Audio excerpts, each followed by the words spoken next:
My mother locked me in a soundproof closet and poisoned me into silence, then blamed what she did on mental health. I exposed her, got her convicted, and moved on. She just reached out after 5 years. Growing up, my mom had misophonia. For those who don't know, it's where you genuinely just cannot stand any loud sounds. And, in my mom's case, they made her Sewer's Lidl. My first memory is when I was 6 years old, and my mom stuffed a dirty dish towel in my mouth because, in her defense, I was crying my eyes out after a simple fall. If I ever snored too loudly, she would play a very loud sound horn in my room until I woke up. This was to negatively reinforce my bad behavior, so that I would have an easier time not doing it, so I ought to thank her. And on my 9th birthday, she got me a gift. It was a homemade report card, with rows that were completely empty. She called it the quiet points system. Suddenly, everything clicked, because for the weeks leading up to this moment, she had labeled all the food in the kitchen with a sticky note that had a number on it. Bread was 2 points, while all the meat was at least 10 points or higher. You earned points through being quiet, and the times I found it hardest were the ones that earned more. For example, being quiet while I showered was only 3 points, while not snoring was given 8. She could never take points away for no reason, but I would have to spend it on food, meaning I'd always have to do something to earn it. And at the time, I was just a 9-year-old with big brown eyes filled with light, and a heart that loved her mommy. So I just shrugged and wrapped my arms around her, not saying a word so as to not trigger her misophonia. Plus, I was used to being quiet anyway, so I didn't think this would change anything. The next morning when I woke up, I followed my usual routine. Slowly drew back the curtains, waited until I arrived at the school bathrooms to get changed out of my pajamas, all whilst having an overly grimaced face, all in the name of keeping the house quiet. And apparently this pleased my mom a lot, because when I got home from school, she handed me the report card she had gotten me for my birthday. In big bold lettering it said 30 points, followed by multiple smiley faces and hearts. And before I could say anything, she opened the fridge and showed me the selection I had to pick from for dinner. I could pretty much afford everything except my favorite ice cream, so I chose my favorite, steak. And we enjoyed it together like any other healthy family. Lol JK. She made the steak extremely overcooked, so I couldn't swallow it without chewing super hard. And as a misophonic person, mouth sounds are deadly to my mother. I tried to chew extremely slowly, producing as much saliva as possible to help break down the meat. After 5 minutes of painfully slow chewing one piece, I couldn't take it anymore. I discreetly spit it out into a tissue, deciding I would eat nothing that day. But she still wasn't happy. "What the F are you doing?" my mom yelled. "A cow died for you today. The least you can do is eat it all. Put it back in your mouth, now." My tiny fingers immediately unraveled the white tissue and shoved it back into my mouth. On the way in, I had my mouth open and my tongue smacked against the roof of my mouth. I immediately went completely still, hoping she wouldn't notice. But I was too late. The room was silent as she banged both her fists against the flowery tablecloth. "You disgraceful beach!" she yelled at the top of her lungs. She grabbed the report card back from me and burned it on the stove. "You think I can't make you suffer the same way you make me suffer? Think again." I was already in a lot of fear, but that's when she grabbed my hands and shoved them towards the stove. "The burning pain you feel is only 20% of how I feel when you make noise. Remember that." Luckily, she never actually put my hand in the fire, and I didn't burst into tears. Heck, it didn't even make me cry. Not because I didn't feel upset, I did. And not because I didn't want to, I absolutely did. But because I didn't want my mom to punish me for making noise while crying. So I quietly tiptoed to bed and ended up having oxygen for dinner, and breakfast, and lunch, and dinner again. You see, that one moment had made me go into the minus zone on my meal points. So I had nothing to buy my meals with. But my mom was a good person. She wasn't like other abusive parents that keep you healthy enough so as to not raise alarm bells. So after 3 days of pure starvation, I fainted in school. It was only for 20 seconds, but everyone was really worried, especially since the first thing I said when I woke up was, "I'm sorry, I didn't mean to fall so loudly. Please don't starve me anymore." Lol. The guidance counselor pulled me into her room and handed me a Hershey's milk chocolate bar, a banana, and a Kind bar. I chewed them so quickly I was gagging. When I was done, I looked back up at her and her eyes were filled with tears, while her face went ghost white. She didn't even ask or say anything, just told me they were calling CPS. The guidance counselor's hands shook as she reached for her phone. I watched her dial the numbers, each beep making my stomach twist tighter. She kept glancing at me between pressing buttons, like she was checking I wouldn't disappear. "Yes, this is Mrs. Henderson at Oakwood Elementary. I need to report a case of suspected child abuse and neglect." Her voice voice cracked on the last word. She gave them our address, my name, my mother's name. Each detail felt like another nail in a coffin I couldn't identify yet. While she talked, I sat completely still. My body had learned that stillness meant safety, that movement created sound, and sound created pain. Even with my stomach finally full, the habit remained. I counted my breath silently, making sure each inhale and exhale made no noise. Mrs. Henderson hung up and turned back to me. Sweetie, some people are going to come talk to you. They just want to make sure you're safe. She pulled her chair closer, and the scraping sound made me flinch. Can you tell me more about what's been happening at home? I opened my mouth, then closed it. The words felt too loud before I even spoke them. But Mrs. Henderson waited, her face patient and kind in a way that made my chest hurt. My mom has misophonia, I whispered, so quietly she had to lean forward. Sounds make her want to hurt herself, so I have to be quiet. And the food? Tell me about not being able to eat. I explained the point system, how I earned quiet points for not making sounds, how each food cost points, how I'd gone negative after making a mouth sound while eating. Mrs. Henderson's face got paler with each detail. She made me put the chewed up meat back in my mouth from the tissue, I added, the memory making my stomach turn. Then she held my hands near the stove. She said the burning was only 20% of how sounds made her feel. Mrs. Henderson wrote everything down, her pen moving fast across the paper. How long has this been happening? The point system started on my birthday, but the being quiet, I tried to think back. Always. She put a dish towel in my mouth when I was 6 because I cried after falling, and she uses a sound horn when I snore. The door opened and Principal Morrison walked in with 2 people I didn't recognize, a woman with short gray hair and kind eyes, and a younger man with a clipboard. This is Ms. Rodriguez from Child Protective Services, Principal Morrison said, and Mr. James, her colleague. They're here to help. Ms. Rodriguez sat down across from me. Hi there. I know this might be scary, but we're here to make sure you're safe. Can you tell me what happened today? I repeated the story, each telling making it feel more real and more terrifying. They asked questions about bruises. I didn't have any visible ones. About how often I ate, depending on my points. About whether anyone else knew. No one. We're going to need to go to your house, Ms. Rodriguez said gently, to talk to your mom and see your living situation. But first, I think the nurse should check you over. Make sure you're physically okay. The walk to the nurse's office felt endless. Other kids were in class, their muffled voices coming through doorways. Normal kids who could laugh and talk and eat without earning it. Nurse Patricia weighed me first. 72 pounds, she said, frowning. That's quite underweight for your age and height. She checked my blood pressure, looked in my eyes and throat, listened to my heart. Each test required me to move or breathe in ways that made sound, and I kept apologizing. Honey, you don't need to apologize for breathing, she said, but I couldn't stop. She documented everything while Ms. Rodriguez watched. The way my ribs showed, the dark circles under my eyes, how I flinched at every sound I made. When did you last eat before today? Nurse Patricia asked. 3 days ago. I had steak, but I couldn't chew it quietly enough. She exchanged looks with Ms. Rodriguez. We need to take her to the hospital for a full evaluation. No! The word burst out louder than I'd spoken in months. My mom will know. She'll know I made noise that I told.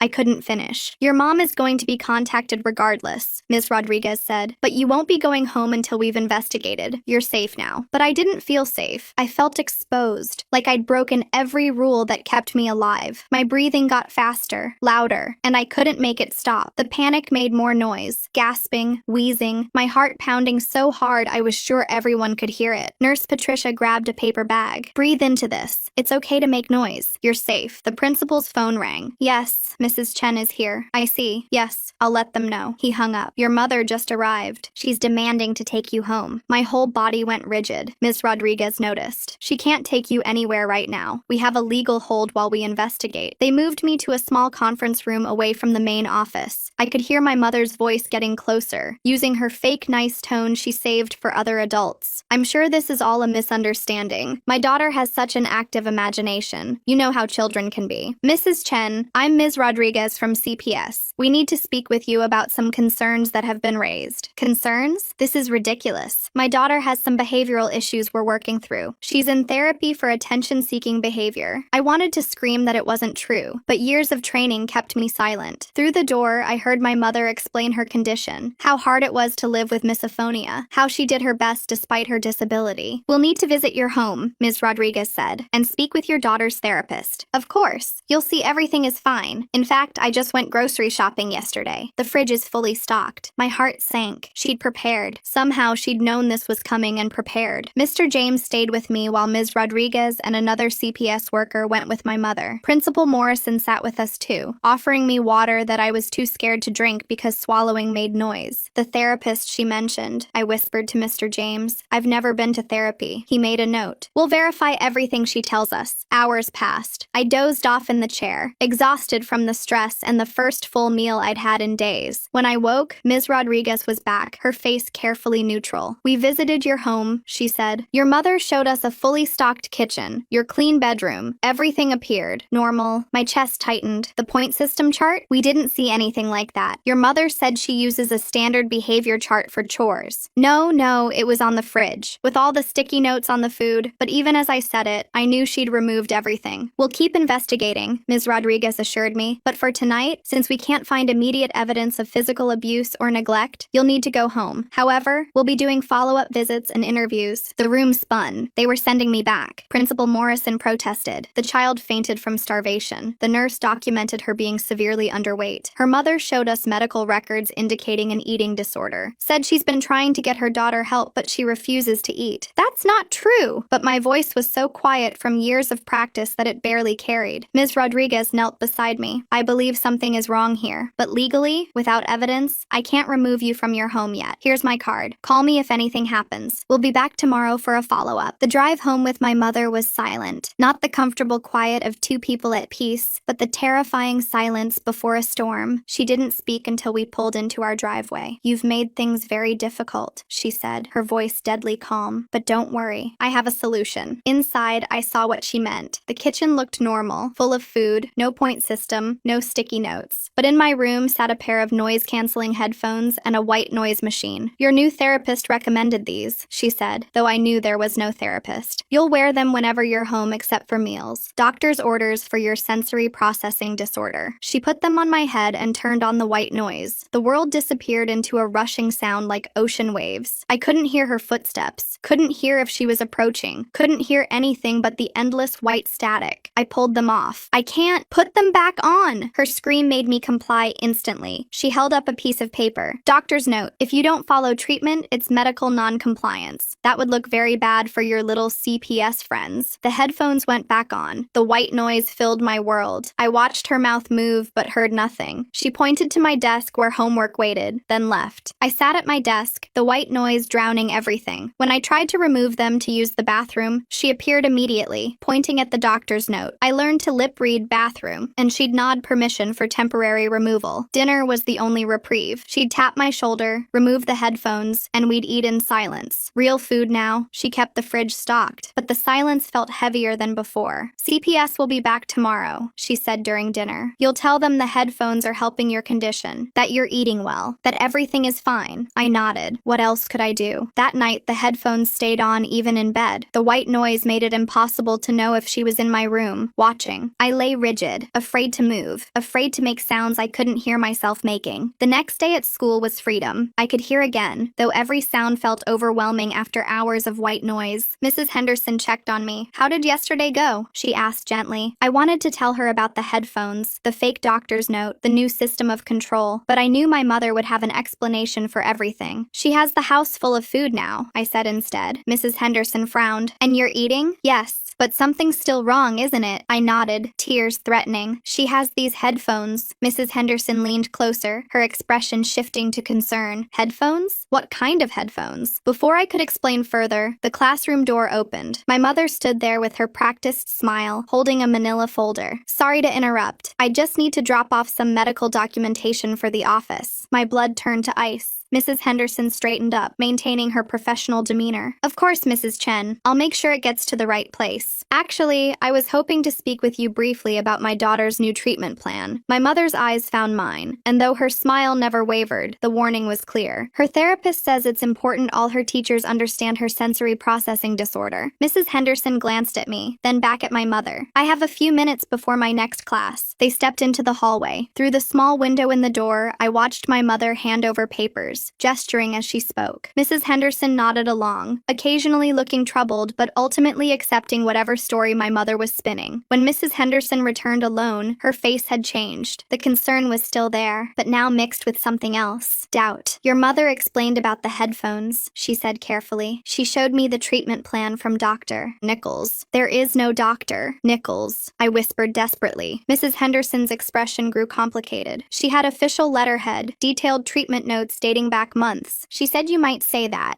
denying medical help is part of your condition. The trap was perfect. Every protest I made would only confirm my mother's story about attention-seeking behavior and treatment resistance. I felt the walls closing in again, tighter than before. During math class, I noticed my mother hadn't left. Through the window, I saw her in the main office, chatting with the secretary, laughing at something on her phone, volunteering, she'd probably say, being an involved parent. At lunch, I sat alone as usual, mechanically eating the sandwich my mother had packed. Real food, nutritious and filling, evidence of her good parenting. Across the cafeteria, I noticed a substitute teacher I'd never seen before. She was young, maybe mid-20s, with short dark hair and observant eyes that seemed to take in everything. The afternoon dragged on. Every time I passed the office, my mother was still there, filing papers, answering phones, making herself indispensable. When the final bell rang, she was waiting by my classroom. Ready to go home, sweetheart? Her voice was honey sweet for the other parents nearby. In the car, her facade dropped. That was a warning. Every word you speak at school, I'll know about. Every teacher you try to manipulate, I'll get to first. The documentation is extensive and thoroughly believable. At home, the headphones went on immediately. The white noise crashed over me like a wave, drowning out the world. I did homework in silence, ate dinner in brief reprieves, then back to the rushing static that made my head ache. Days blurred together. The headphones left marks on my head from the constant pressure. My ears rang even during the brief moments without them. At school, I moved through classes like a ghost, too exhausted to focus, too afraid to speak up again. The substitute teacher appeared more frequently. Ms. Seeby, I learned from overhearing other teachers. She subbed for different classes, but I noticed her watching me during lunch, during recess, quick glances that lingered just a moment too long. One day, she was substituting for my regular teacher. As she wrote math problems on the board, I found myself tapping my pencil against my desk, unconsciously at first, then with more purpose. Short taps and long taps. A pattern I'd seen in an old movie my mother had let me watch before the point system started. Ms. Seeby's hand paused mid-equation. She turned slowly, her eyes finding mine. For a moment, we just looked at each other. Then she returned to the board, but I saw her hand trembling slightly. After class, as students filed out, she called out, "Could you stay for a moment? I have a question about your homework." My mother wasn't in the office that day. She had a dentist appointment she couldn't reschedule. I approached Ms. Seeby's desk cautiously. She pulled out a piece of paper and wrote, "Are you okay?"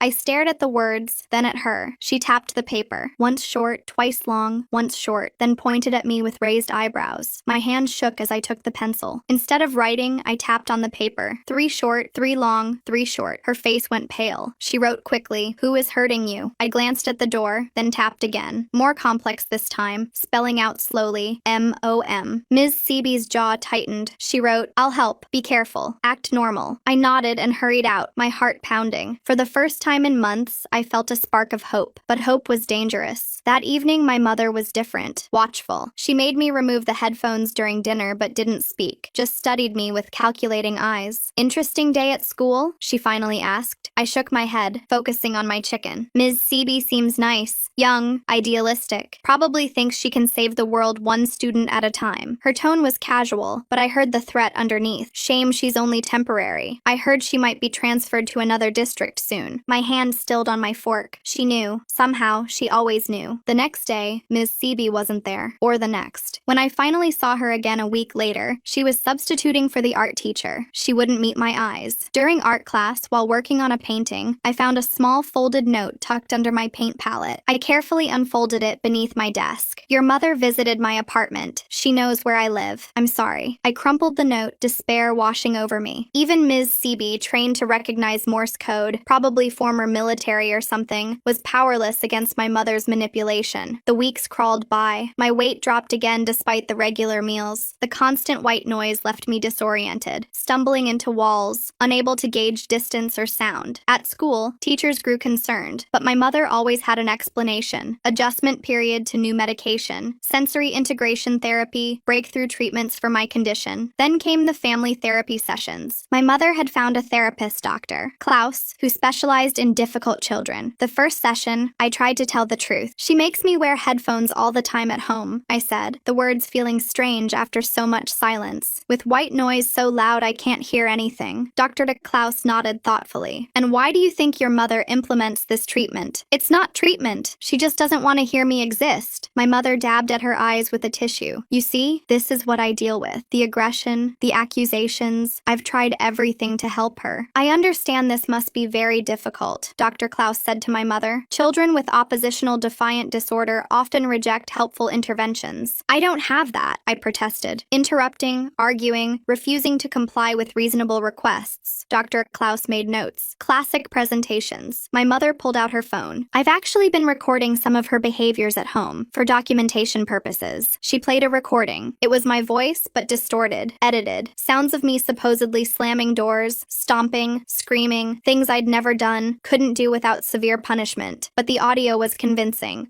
That's not," I stammered. "Denial is also typical," Dr. Klaus said. "Mrs. Chen, I think we need to consider more intensive interventions." The sessions became weekly torture. My mother would play her edited recordings, show her fabricated documentation, cry about how hard she tried. Dr. Klaus ate it up, prescribing medications that made me foggy, recommending stricter behavioral controls, validating every twisted narrative my mother spun. I stopped protesting. What was the point? Every word I said was twisted. Every truth I told became evidence of my condition. At school, I grew more isolated. The other kids whispered about the weird girl who wore headphones at home, who had to see a special doctor, who made up stories about her mom. Even teachers kept their distance, warned by my mother about my manipulative tendencies. One day, in desperation, I started leaving tiny notes in hidden places, under desks, behind books, in bathroom stalls, simple messages: "Help me. My mom is lying. Please believe me." For a week, nothing happened. Then I saw my mother in the library volunteering again. She was thorough, cleaning every surface, checking every book. My heart sank as I watched her pocket something small and white. That evening, she presented a folder to Dr. Klaus during our session. "I found these at school. She's been leaving them everywhere, trying to get attention." Dr. Klaus examined the notes with a grave expression. "This escalation is concerning. Have you considered inpatient treatment?" "No." The word tore from my throat. "Please, I'll stop. I'll be good. I'll be quiet." My mother's eyes glinted with satisfaction. "See how she bargains? Classic manipulation." "I think we should increase her medication," Dr. Klaus said, "and perhaps implement a more structured behavioral plan at home." The new pills made everything worse. The world felt wrapped in cotton, my thoughts slow and sticky. Combined with the constant white noise, I existed in a bubble of sensory deprivation. Days blended together in a haze of muffled sound and foggy consciousness. My mother added cameras to my room, for my safety, she told Dr. Klaus. Now she watched everything. When I slept, when I changed, when I did homework. The headphones stayed on even in the bathroom now, except for the brief moments needed for basic hygiene. I learned she'd been documenting everything for years. During one therapy session, she produced journals dating back to when I was 4. Detailed accounts of my supposed noise-making, my deliberate attempts to trigger her misophonia, my malicious behavior. All fiction, but meticulously crafted. "You can see the pattern," she told Dr. Klaus, flipping through pages of lies. "The escalation over time. I've tried so hard to be patient, to understand, but she seems determined to hurt me." I wanted to scream that none of it was real, but the medication made it hard to form words. My protests came out slurred, confused, which only reinforced her narrative of a disturbed child. School became my only escape from the headphones, but even that was tainted. My mother volunteered 3 days a week now, always watching, always nearby. Teachers praised her dedication. Other parents admired her strength in dealing with such a difficult child. The substitute teacher, Ms. Seeby, still appeared occasionally. She'd learned to avoid me, but sometimes I caught her watching with haunted eyes. Whatever my mother had done to scare her, it had worked. One morning, I woke up dizzy. The room spun when I sat up, and I had to grip the bed frame to keep from falling. The medication doses had increased again, and I suspected my mother was adding extra to my food. At breakfast, I struggled to lift my spoon. My mother watched with false concern. "You seem tired, sweetheart. Maybe you should stay home today." "No," I managed. School meant no headphones. times. School meant a break from the white noise that was slowly driving me insane. "If you insist," she said, but I saw her make a note in her journal. At school, I could barely stay awake. During PE, while attempting to run laps, my legs gave out. I collapsed on the track, the world tilting sideways. I woke in the nurse's office again. Nurse Patricia was taking my blood pressure. Her face creased with worry. "Your blood pressure is very low," she said, "and your pulse is irregular. What medications are you taking?" I tried to remember the names, but my thoughts were too fuzzy. "Pills," I mumbled. "For my condition," she frowned. "I need to see a medication list. This could be an interaction issue." My mother arrived within minutes, as if she'd been waiting for the call. She handed over a typed list to Nurse Patricia, explaining each medication, the dosages, the prescribing doctor. "These doses seem very high for a child her age," Nurse Patricia said carefully. "Dr. Klaus is a specialist," my mother replied smoothly. "He knows what he's doing. Perhaps you'd like to call him?" She produced Dr. Klaus's business card. Nurse Patricia did call, and I listened to her side of the conversation, growing more subdued as Dr. Klaus no doubt explained my severe behavioral disorders and the necessity of aggressive treatment. When she hung up, Nurse Patricia looked defeated. "He says the medications are appropriate for her condition, but I'm going to document this incident thoroughly." My mother's smile was razor sharp. "Of course, documentation is so important." As she drove me home, my mother was silent until we reached a red light. Then she turned to look at me. "You're getting sloppy," she said quietly. "Making scenes, drawing attention. That needs to stop." "The medicine makes me sick," I whispered. "The medicine keeps you manageable," she corrected. "Would you prefer the alternative?" I didn't ask what the alternative was. I already knew. The soundproof closet she'd built in the basement, discovered during one of my foggy explorations while she was at the store. A small, dark space with padding on the walls, a lock on the outside. That night, she showed me a new journal entry she was writing. "Daughter exhibited substance-seeking behavior today. Attempted to convince school nurse to change her medications. When confronted, became agitated and accusatory, concerning escalation in manipulative behaviors. Everything was backwards. Every cry for help became evidence against me. Every symptom of her abuse became proof of my illness. The next morning, I could barely get out of bed. My mother had to practically carry me to the car. At school, I slumped at my desk, the world swimming in and out of focus. Mrs. Henderson noticed immediately. She knelt beside my desk during independent reading time. "Are you feeling all right?" I wanted to tell her everything. The medications, the edited recordings, the soundproof closet waiting in the basement. But the words wouldn't come. My tongue felt too heavy, my thoughts too scattered. "Medicine," I managed to whisper. She glanced toward the door where my mother was undoubtedly lurking somewhere in the building. "I'm going to talk to the principal," she said quietly. "This isn't right." But by lunch, I saw Mrs. Henderson in the principal's office